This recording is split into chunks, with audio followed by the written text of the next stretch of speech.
రాజకీయ వారసత్వం ఎవరిది అన్నటువంటిది కుటుంబ వారసత్వంలో నిరూపణ కాదు. ప్రజలు డిసైడ్ చేయాలి. ఏదైతే ఏఐఏడీఎంకే అధినేత్రిగా జయలలిత ఎట్లయింది? అంతకుముందు దాని హెడ్ భార్య, ఆయన చనిపోతే ఆయన భార్య వచ్చినా కూడా ప్రజలు ఒప్పుకోలేదు.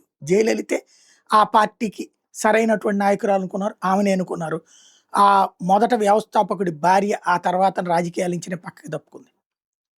అక్కడ వారసత్వం ఆమెకిచ్చారు. ఎన్టీ రామారావు వారసుడుగా హరికృష్ణను ఒప్పుకోలేదు పెద్దబ్బాయిని. బాలకృష్ణ వీళ్ళు అసలు ప్రయత్నించలేదు. కానీ అల్లుడు చంద్రబాబును ఒప్పుకున్నారు. అధికారాన్ని అప్పజెప్పారు. అది అక్కడ ప్రజలు, మన ఆంధ్ర ప్రజలు వారసత్వం అల్లుడికి ఇవ్వడాన్ని అంగీకరించారు. అదే సందర్భంలో ఇక్కడ రాజకీయం చూసుకుంటే ఏది మన ఇప్పుడు తమిళనాడు డిఎంకేలో అళగిరి, స్టాలిన్ ఇద్దరు అన్నతమ్ములు. స్టాలిన్ తమ్ముడు అళగిరి అన్న. అళగిరి తను పెద్ద కొడుకుగా తనకు వారసత్వం వస్తుంది అనుకున్నాడు. కానీ తనకు రాలేదు. అక్కడున్న పబ్లిక్ స్టాలిన్ని ఎన్నుకున్నారు. తద్వారా అన్న కొంచెం ఎదురు తిరిగి సొంత పార్టీ పెట్టుకుని కాలగర్భంలో కలిసిపోయాడు. అట్లాగే జేడీయూకి సంబంధించి కుమారస్వామి అన్న ఉన్నాడు. కానీ అతన్ని అంగీకరించలేదు ప్రజలు. కుమారస్వామిని ఎన్నుకున్నారు.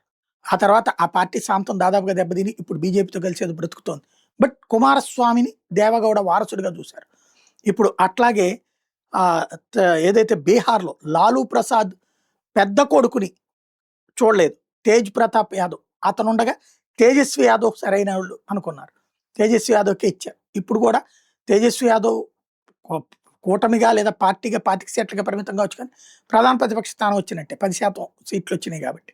సేమ్ టైం సొంత నియోజకవర్గంలో కష్టపడ్డా గెలిచాడు. తేజ్ ప్రతాప్ యాదవ్ 3వ స్థానంతో సరిపెట్టుకోవాల్సి వచ్చింది.